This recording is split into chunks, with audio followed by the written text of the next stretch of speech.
Today's guest on the Winning Teams podcast is Stephen McGarvey. Now, Stephen is the founder of an organization called Solutions in Mind, and he is a real world authority on unconscious communication, persuasion, and influence. And we talk about that. We talk about the impact of unconscious communication. We also talk about when we're actually looking for a shift in behavior. And let's face it, every organization, there are kind of a whole realm of organizational change programs going on. So this topic is really, really important. We talk about the things that get in the way of that shift in behavior. We also talk about the impact of having multi-generations in the workforce simultaneously and how we can actually manage that. And also talk about the tools that effective leaders use to motivate themselves, and also talk about how you go about motivating somebody else. It is not kind of a logical straight line. It is actually much more multisensory. So this is a really, really interesting conversation with somebody who's an expert in this field with a very interesting background to that. So I would encourage you to sit back and listen to the very interesting Stephen McGarvey.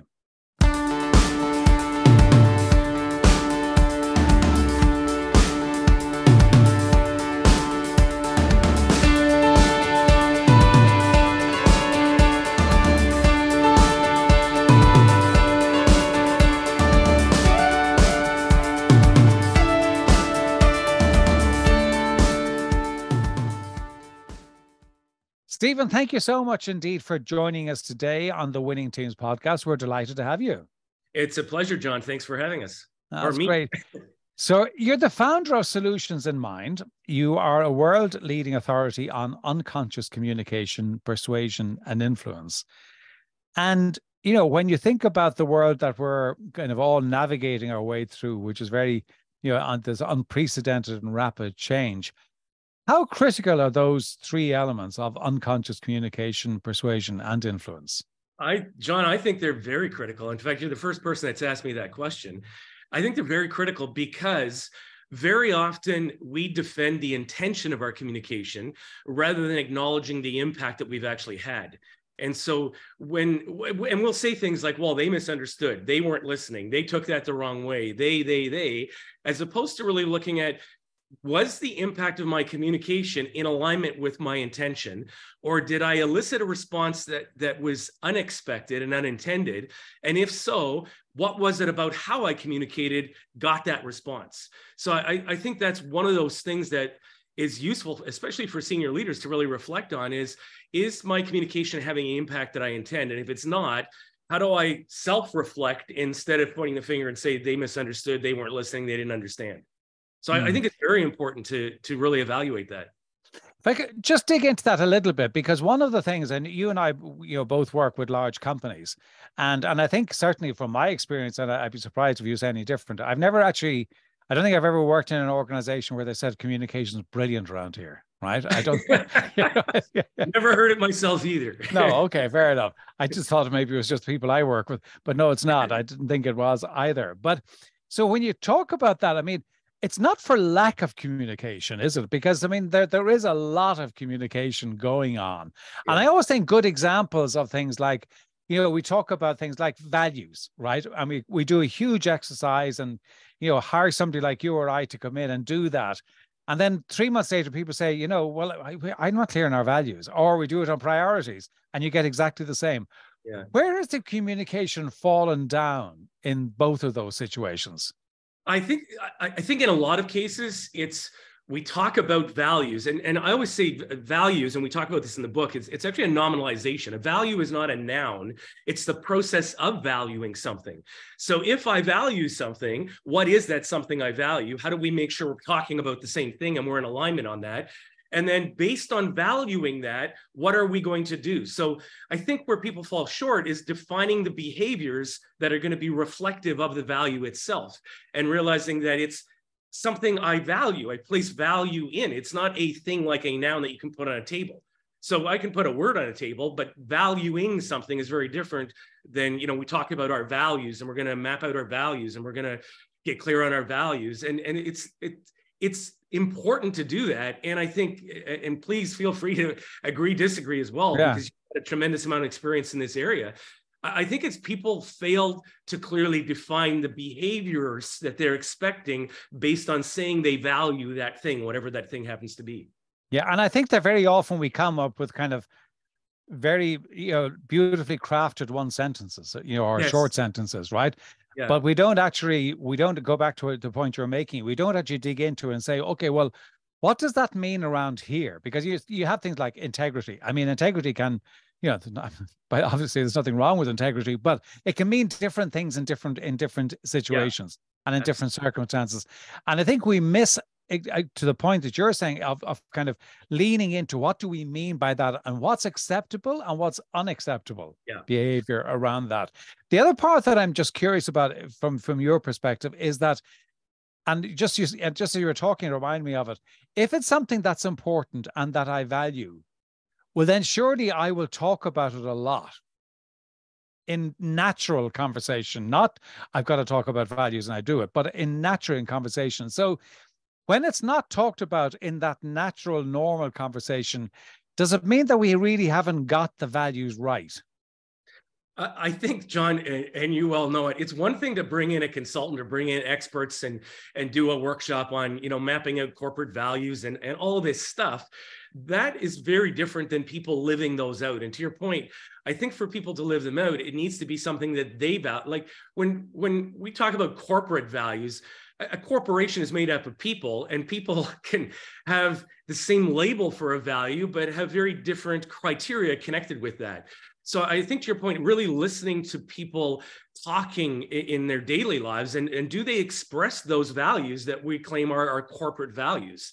And if not, I think that needs to be something that we talk about. What does it mean? And what does it mean to you? What does it mean to me? And are we really talking about the same thing just because we have the same label? And I joke, John, when we talk about values with corporations, I say Natalie and I both value adventure. And my idea of adventure is going scuba diving or parachuting or, a range of different things like that. Natalie's idea of adventure is crossing a busy street to get to a Louis Vuitton shop. And so we're talking the label adventure, but our experiences connected with that label are very different things. Absolutely. And when you're talking about values, as we are talking about that, what you're talking about is kind of a shift in behavior, or what is the behavior that you're looking for. And if I can just go to the book that you've written, Ignite a Shift, Engaging Minds and Guiding Emotions and Driving a Behavior. If you're looking to shift behavior, right, what are the steps you need to take in order to shift it from where we are now to the behavior that we're looking for? Because it's those steps in between that I feel very often people, they kind of intellectually know it, but they don't really know it. Yeah, it's interesting because one of the things that we work with corporations on is exactly what you're talking about. They want to shift behavior. They think logic's going to do it. And so they'll very often go in with their facts and their data and whatever it is that they think is going to logically convince someone to do something, to do the shift or to create this change in behavior.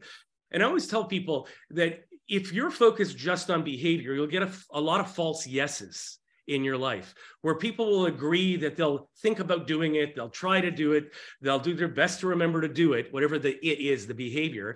But if we haven't closed them on the narrative, on the beliefs, the values, the criteria, the story, if we haven't closed them on the emotion, we'll get a false yes on the behavior. So I think, and this is part of why we tagline the book, Engaging Minds, Guiding Emotions, Driving Behavior, because I strongly believe that cognitive bucket, the mind piece, which includes the beliefs, the values, the stories, the criteria, all that stuff that goes on in our cognitive processes is what triggers our emotion, which then drives our behavior. So if we're not swimming upstream to the antecedent of behavior, which is really the person's thinking and all that stuff that we just mentioned, then we're failing to create the appropriate emotional state that's going to get them nudged and shifted in the direction of the changed behavior that we want. So I think, and we spend a lot of time covering that in the book as well, because I think it's so important that people get, you want to shift behavior, you got to understand that it's the cognitive processes that drive the emotions, which drive the behavior. And we cover hundreds of examples of that all day. And you've probably seen it yourself working with corporations. Absolutely. One of the things that I'm curious about, because it's something that I'm just been reading quite a lot about, and it's come up in various discussions in organizations, is the fact that we now have got quite a number of different generations within the workforce. So I mean, and it's probably the widest, stretch of generations that we've got within the workforce right now. How does that impact the work that you do in terms of shifting that behavior, and how do you need to nuance it depending on the mix of generations in the workforce? This is a great topic of conversation, a great question. I mean, I think the key is getting plugged into those generations and understanding, you brought up values, understanding what they value, what's relevant to them and why is it relevant. And then making sure that the stories we tell as leaders, the way that we communicate as leaders is connecting to what's of value to them. Because if it's not, then we're creating a miss. Then, we're preaching what's important and relevant to us as leaders, and we're missing those gaps in those different generations and connecting with what's relevant to them. So I think really that's the most important thing, is asking those questions to discover what's relevant to them, help me understand what they mean by that, why is that relevant, and then being able to communicate in a way that creates connections with those things. Because, I find it interesting. I was even listening to an interview this morning of somebody where they were talking about it. I mean, I know this is not particularly relevant to your book, but in terms of the hybrid workforce, right, and the debate around that, and the person talking, I was very conscious, because they were saying people need to be back in the office, et cetera, et cetera, et cetera, right? But I was very conscious that person was probably a similar generation to myself in terms of being a baby boomer, right? But our perspective on work is just completely different to the perspective of somebody who's joined the workforce right now. And I think you can't just make statements like that and engage with a generation that just sees it through a completely different lens. Yeah. And that takes being curious about what's important to them and why it's important. Yeah. Because we can preach all day long and tell them why they should do things and what we're going to be doing as a corporation, what our goals are, our mission, values, all that stuff. But if we're not able to connect with them and to understand what's relevant to them, then we're missing it big time. So I think it's important to ask those questions, have those conversations, and really engage with them from a genuine place of curiosity. Yeah, and to suspend your own biases. Absolutely. In that as well. In the book, you talk about the think, feel, do process. Can you just elaborate on that and why that is so important? Yeah. And we just alluded to that a little bit in that previous comment about engaging minds, guiding emotions, driving behavior, that are thinking. So I'll give you an example. One of the things we look at is the power of emotional framing, that we can take the same data, the same information, and if we present it in two different ways, outside of conscious awareness, it triggers two very different emotions.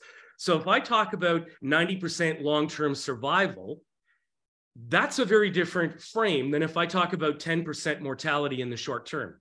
We're talking about exactly the same data. We're talking about exactly the same statistic, the same numbers, but the framing triggers outside of conscious awareness very different emotional reactions. So if I'm talking about 90% long-term survival, you start imagining positive outcomes. And when you think about positive outcomes, it triggers optimism, hope, and positive emotions. And then that leads to different behavior. We start talking about 10% mortality. You start imagining patients dying as an example. It triggers reluctance, fear, hesitation, which drives a different set of behaviors.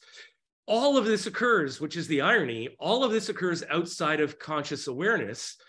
We make the decision based on emotion, and then we attempt to justify it based on logic at a conscious level. When really what's driving the decision is the frame, the thinking, which is triggering an emotional reaction, which occurs for the most part outside of awareness, and then that drives the behavior. And how different is that reframing when you're communicating? Because can you reframe for me, or can I reframe for you? And is it going to be the same? I think reframing, in fact, I've got a book in my library just behind me called Reframing, and it's an entire book just on various forms and types of framing and reframing. I think pre-frames and reframes are incredibly powerful, and I think we can do it on ourselves. Like I can reframe anything. A rainy day can be a lot of different things depending on how I frame it. I can help you reframe something if you or anybody else is stuck in a particular frame or track, we can get them thinking differently, thinking outside of that box of possibilities. What else could it mean? How else could we interpret it? So we can definitely shift people's frames, either intentionally or unintentionally, depending. I suggest intentionally is probably more useful. But presumably they've got to be willing to play ball. Yeah. I mean, it's all, the foundation is rapport. And we have a whole chapter of that in the book as well. Like if I've got rapport, you and I have rapport, and you're wanting to think differently about something, and I'm working with you as a coach. And as a coach, I'm sure you're aware of this as well. You got to have rapport. If you don't have rapport, you don't have anything. You don't have anything, right? You're going to be the most talented guy in the world. And absolutely. The other thing that you talk about that I just wanted to kind of dig into a little bit is what you talk about, the ecology of persuasion. And maybe just elaborate on that. What do you actually mean by that? Yeah, we talk a lot about ecology of persuasion and persuading ethically, if you want to put, with integrity. We use the word integrity quite a bit. And the reason is, I would say it's like a hammer. Dr. Milton Erickson, who's a world-renowned psychiatrist, and his specialty was hypnosis. And he would get attacked by his colleagues for manipulating patients. And his response was, life is one big manipulation. It's not whether or not we're manipulating, it's what's the intention behind the manipulation. And I'll very often use the example of a hammer. You could use a hammer to build a shelter, or you could use a hammer to destroy a shelter. It's got nothing to do with a hammer. It's got to do with the person wielding it. And so I think persuasion and persuading with integrity and influencing with integrity, it's got to be done from a moral perspective. What's best for this individual based on what they're asking for, or what's best for the dynamics holistically. So I think that's what I mean by persuading with integrity. So it's not just me wanting what I want, and I'm going to use whatever skills I have to convince you. Then you just end up with buyer's remorse. Yeah. Okay. And that's also seen as manipulation, isn't it? In a major way. Yeah. When you talk about there is a skill in persuading, right? And if you look at it from a leadership perspective, I'm assuming you'd agree that persuasion, or the ability to persuade people, is a trait that you want to see in leaders, because you really want them. And again, you're assuming good intent and all of that. How do you develop the skill of persuasion? The easy answer is fill your library with books, right? Yeah. I mean, we were talking earlier about how both of us I felt great too. They told me I was learning disabled. And now I read book after book in psychology and branding and marketing and coaching. So I think to be good at persuading, there's a lot of great references, a lot of great books. I mean, our book really focuses on that because we wanted to really take a depth of knowledge that can be very academic and make it very accessible for people. So I think finding some good books on persuasion. Dr. Robert Cialdini's got one called The Psychology of Persuasion. He's got another one called Pre-Framing. There's a lot of good authors out there that really focus on persuasion, including the book that we wrote. I mean, a friend of mine who's got a PhD in neuroscience says that any one of our chapters could have been a book in and of itself. Right, and so we encourage people at the end of each chapter, here's the exercise, go do something, go create a shift, go practice and apply. Yeah. And it is about making that shift, isn't it? And it is about it. I think there's also the element of having a kind of a curiosity for knowledge and for new ideas and new thinking, and being open to listening and really listening, as opposed to just pausing to wait until somebody finishes before you make your point. You also talk about the proven techniques that you say the world's most effective leaders use to motivate themselves and others to excel. What are those proven techniques? So John, there's a lot of them. I think we need to start by looking at motivation. Motivation is not something we can go into the store and buy. It doesn't come on sale. We can't send somebody to get it for us. It's a state that we create within ourselves. And so when I work with particularly teenagers and young adults, whenever I had private practice going, they come in, my child, my teenager needs more motivation. And it's like the parents would pay the world if we could just install a program called motivation in the kid's head, right? And it doesn't work that way. So I would get kids to realize that they're in charge of their level of motivation based on how they run their brain, based on what they're anticipating as an outcome, based on whether they think of the end result, or based on what they think of how much work it is to actually start. And so how we actually think the process through can increase or decrease our motivation in the now. And I would literally have people stand up, breathe differently. How would you be breathing if you were more motivated? Oh, I'd probably take deeper breaths. I'd probably have my shoulders back. Okay, go ahead and do that. Notice what happens. Oh, it makes me feel a little more motivated. Okay, well, if you were to feel a bit more motivated than that, what do you need to think about? Well, I need to think about it being a successful outcome, or that it's easy to do, or that it's, okay, what if you wanted to reduce your motivation? Oh, I need to think about how much work it is to get to the gym. In Canada, we get a lot of snow. If I think about going to the gym in the wintertime, we're blessed to have garages, but if I had to shovel off the car, get into the car, wait for it to warm up, get to the gym, if I focused on how much work it was to get there, I probably wouldn't go. But if I focus on how good it felt after I exercised and I'm in the shower, and how good I feel getting into my day after having that workout done, it's going to increase my motivation. And we've tested this with audiences, and it's a lot of fun, actually. So just let's stay with that just for a moment. So that when you're actually talking about, I mean, if you're looking at somebody, say if I'm looking at somebody in my organization, I kind of feel, they're not motivated, they're maybe flat, whatever it might be. So is it that I've got to engage them in all their different senses to actually really bring that sense of motivation? I mean, I can't give them motivation, obviously, but for them to create their own sense of motivation, is it multisensory? Yeah, so I strongly believe, and I'd love to hear your thoughts on this. I strongly believe that the more sensory rich we imagine the experience to be, the more it triggers the emotional reaction. So if we create positive outcomes, and if we create an end result imagery is the term that we would use, that ties in with what's of value to you, back to what we were talking about, the different generations, then it's going to trigger motivation to move in the direction of that outcome. And so you're bringing up a really interesting point. We talk about it in the book. The more sensory rich, the more engage all of the senses, the more it triggers a holistic experience that our bodies respond to from a nervous system perspective as though it's real. And I always tell people, anything that we as human beings vividly imagine, our nervous system responds as though it's real.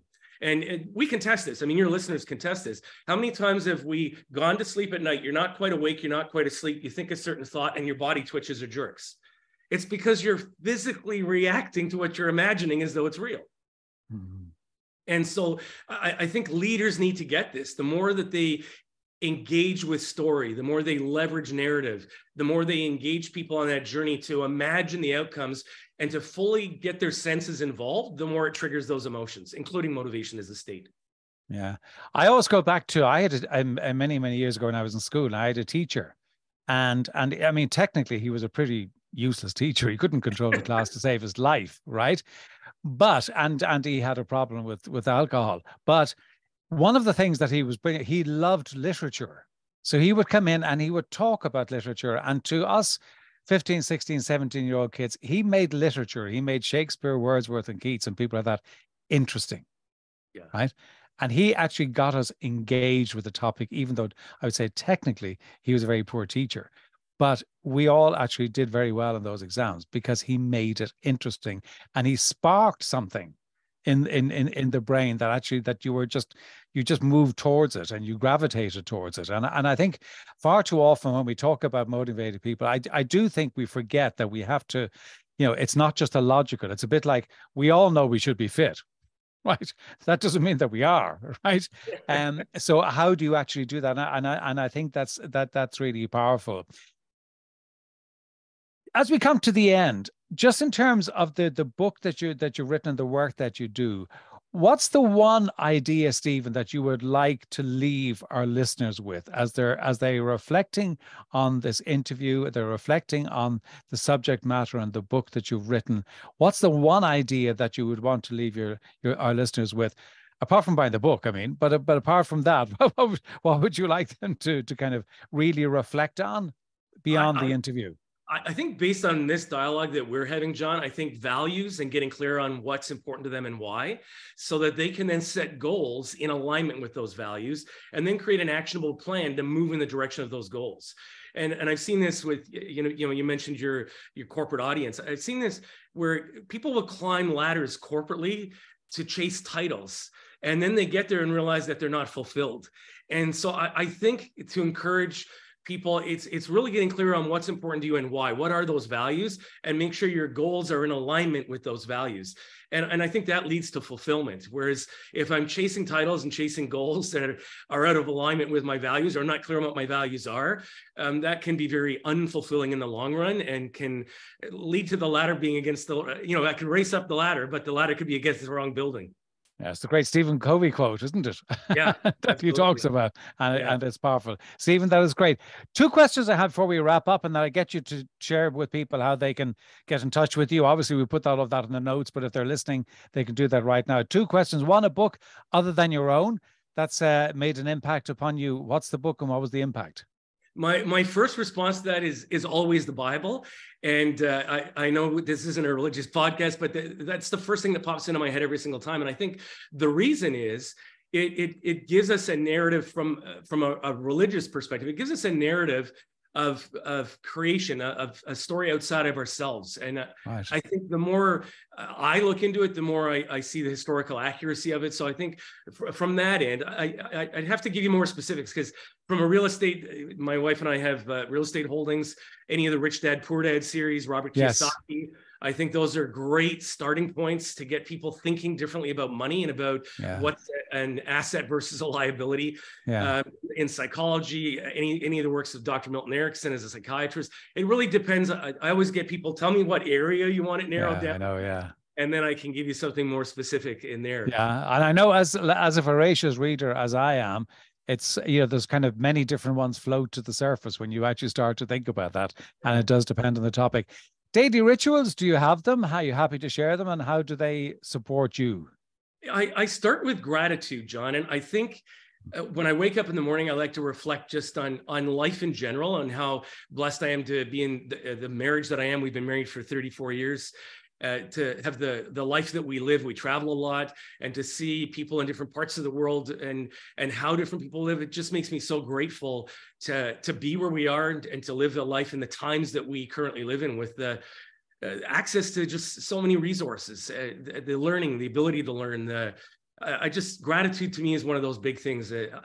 And being in a state of curiosity is one of my favorite things. I don't think I ever experience boredom, because no matter where I am, no matter what I'm doing, I'll find something to be curious about. And so I think those are 2 things: being grateful and being in a state of curiosity. And I think that starts your day in a really powerful way. And part of that gratitude is really, prayer and meditation. It's really focusing on something bigger than us and a bigger purpose than just making money or whatever those things are. They're all important. It's what do I do with that? Money, I believe, is really a means value rather than an ends value. I've never in all my years of coaching found anybody who just wants money for the sake of money. It's always a means to something else. Absolutely. I agree with you. But I also agree with you about gratitude and curiosity. I think that is actually something that just keeps everybody's brain active. And I think acknowledging what we have rather than thinking about what we mightn't have. It's so hugely powerful.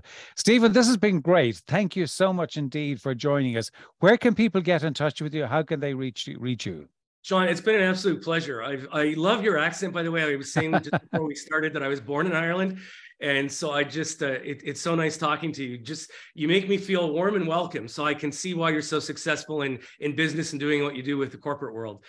So they can reach us at our website. It's solutionsinmind.com. That's SOLUTIONS mind.com. And on LinkedIn, they can look me up, Stephen McGarvey on LinkedIn. And my email is stephen@solutionsinmind.com. Yeah. And by the way, if anyone listening, there's a ton of resources on the website. So well worth going into and having a good look around there. There's plenty of stuff in there that would really helpful. But Stephen, in the meantime, thank you so much indeed. Look forward to doing it again. But thank you for being with us today. Happy to continue the conversation anytime, John. It's been a pleasure. Thank you for having me. Thank you.